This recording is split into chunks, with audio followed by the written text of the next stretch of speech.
I built this scythe and used it to mow oats. See, the oats are a nurse crop that I needed to try to cut off around 12 inches above the ground to preserve the green manure crop under them. The scythe worked well. I also built this sickle to test if I could gather shocks of oats, and it performed pretty well also.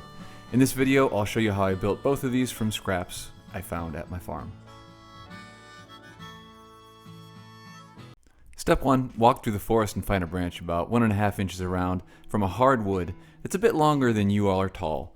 It should have branches that pop out at one end and then about 2/5 of the way down the shaft so that it can be used for handles. Cut off any extra branches and you should be able to test it out like you see here. Step 2, cut your blade. Grab some medium thickness steel plate, this is about 10 gauge, and it came from a cellar door.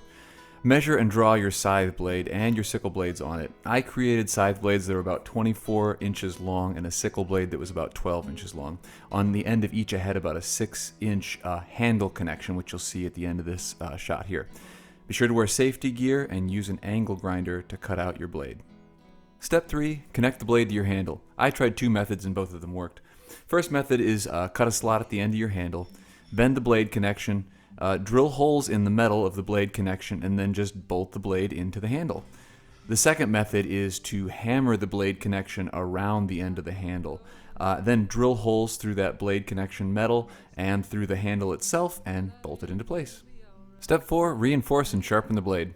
I cut some thin metal pipe and welded it to the back of the scythe blade.